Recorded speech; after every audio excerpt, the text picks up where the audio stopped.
Hi everyone, welcome. Today I don't really have any updates for you as such, so I thought that I would just address something that I have used as an excuse almost to not eat liver because I don't like liver. And I wanted to actually have a proper look at the nutrition data between liver and eggs because I've always eaten a lot of eggs and I know that eggs are really nutritious. So I wanted to kind of get a feeling for how many eggs do you need to make up for the same amount of liver? And is that a viable option to actually eating liver? Do I still get everything that I need and want from eggs? So I'm just going to get the picture up for you here. So this is taken from nutrition data. That's what it's called. So if you're searching for nutrition data, you will find it. You can put in whatever foods you want to analyze and it will come up with all these stats. So first of all, I just wanted to mention the the omega-6 to omega-3 ratio because I think that is something that is important and that people always ask about. What's the ideal ratio? The ideal ratio is somewhere between 3 to 4 to 1, as in 3/4 of omega-6 to 1 omega-3. And now I picked chicken livers. Beef livers are slightly better. So the chicken liver is a ratio of 81 to 1. So that is actually pretty terrible. These are just normal chicken livers. They're not free range, but keep in mind that even free range poultry are being grain fed to some extent. They might get some bugs and other things that probably will move it in a favorable way, but to get poultry that has the right ratio is going to be very hard, if not impossible. I don't think it is possible, personally. So I did some calculations on the beef liver as well, and that was about 45 to 1. So that's not ideal, and that is a grain-fed cow. So keep that in mind. And then the omega-6 to 3 ratio for eggs is looking a lot better, and this is also just normal eggs. It doesn't actually say whether they are free range or not, so I assume that they're just eggs, and that's probably not free range because we'll probably say. And that is 15.5 to 1. So it's not terrible, but it's still not ideal. So with this in mind, I would really want to encourage you to always look for grass-fed meat if you can. If you can't, if it's too expensive, often there are other alternatives, like you can get the lean meats from the supermarket, and that will be fine. Because if it's lean meat, you won't have too much fat in it, and you won't get too many of any of them, literally.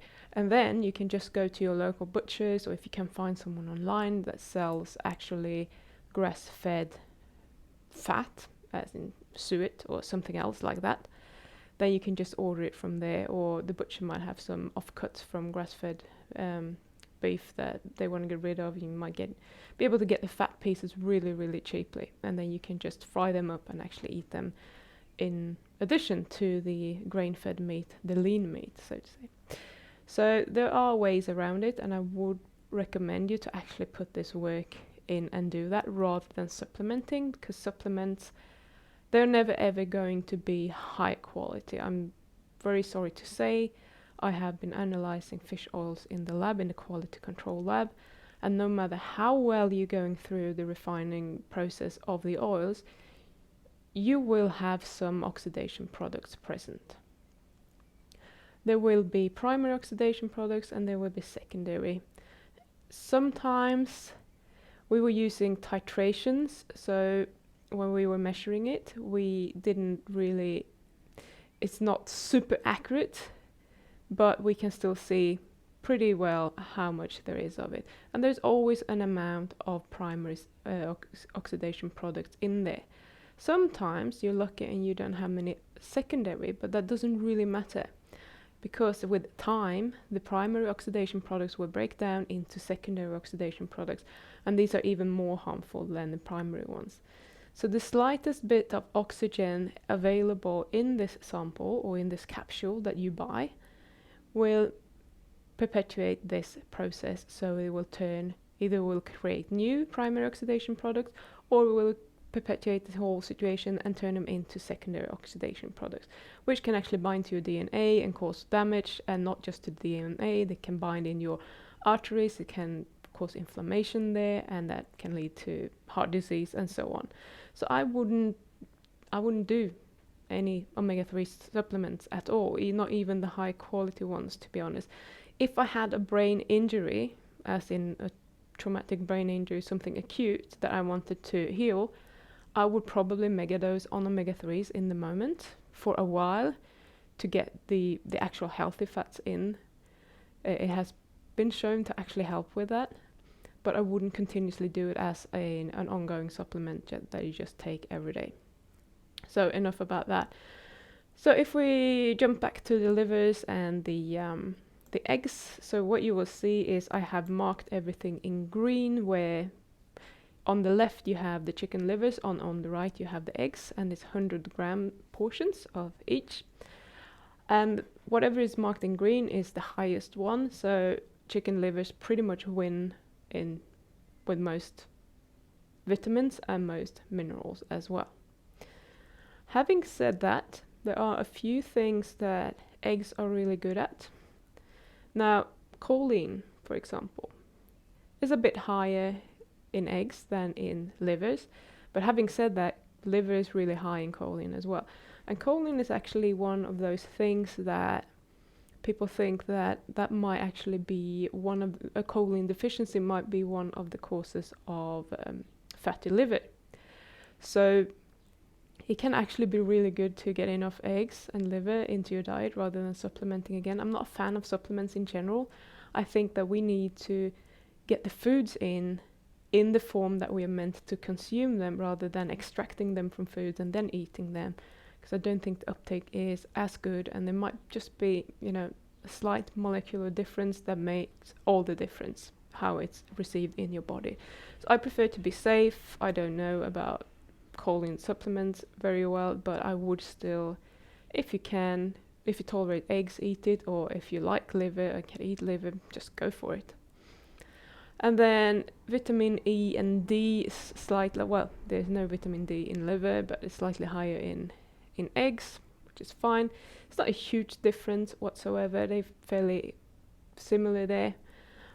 Calcium, on the other hand, much higher in much higher in eggs. So I can't point here, but from the percentage of the daily value that they want you to have, in livers it says that is 1%, which is 8 milligrams, and eggs have 53, so that's 5%. So that's quite a big difference actually. And many people are kind of worried about the phosphate to calcium ratio. I'm not really sure whether that is something that we need to be worried about or not, but if you are, then eggs are probably quite good to eat. So the other minerals higher in the liver as expected. We have the liver is probably the most nutritious organ that we have. Eggs are good, but they're not on the same level. And one thing I want to say about the livers is that if you are eating 100 grams of livers, or let's say you eat 200 grams of livers, you're pretty much going to get all the B vitamins that you need. And for many people that are chronically tired, this could be the savior. So if you feel like you are chronically tired and you can eat liver, try it. Try it a couple of times a week, maybe 3 to start with, and just get that in, get the natural B vitamins in, and see what happens. There's still some in eggs, but they're very, very low compared to liver. The only thing that eggs actually have in that form is riboflavin and folate. The others are very low. And B12 as well. B12 is good. We want that, but it's nowhere near as much as in liver.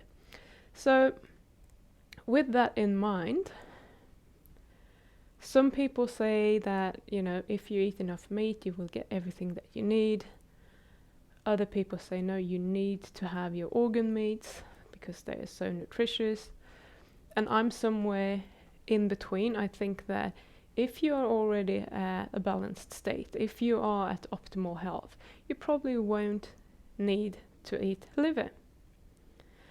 But for those of you who are not, it might actually be a good idea to try and incorporate some liver again. So I am going to try some new things with liver. I have been trying to make all sort of patés and things to make it palatable to me, because I like bought liver paté, but they're often mixed with other meats and there's usually flour in there and all sorts of things that I don't necessarily want to eat. But whenever I'm making it myself, it's just too livery for me. So I'm going to try it again at some point. I wanted to get my hands on some really fresh calf's liver or something like that, but it seems to be pretty much impossible unless you know a butcher, and the butcher here has unfortunately closed. So maybe I will have to actually lease the butchery and start that one up so that I can get my hands on whatever fat and liver that I want. I have to change carrier again. So yeah, if you like liver, go for it. I wouldn't be scared of eating. I wouldn't be scared of eating too much because of the vitamin A content, but I'm just saying that because I'm assuming that no one is going to eat 200 grams of liver every day of the week. So when it comes to vitamin A, it's actually 200 in chicken livers anyway. It's 222% of your recommended daily intake in 100 grams of chicken livers.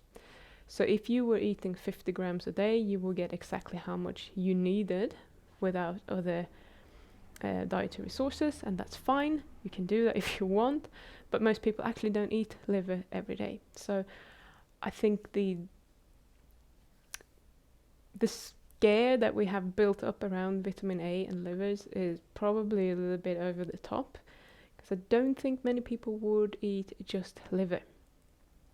So anyway, that was what I had for you today, and I will be back again tomorrow with a new surprise topic. We shall see what that will be. So have a really good day. If you haven't subscribed to the channel yet, please do so. And yeah, I will talk to you tomorrow. Bye.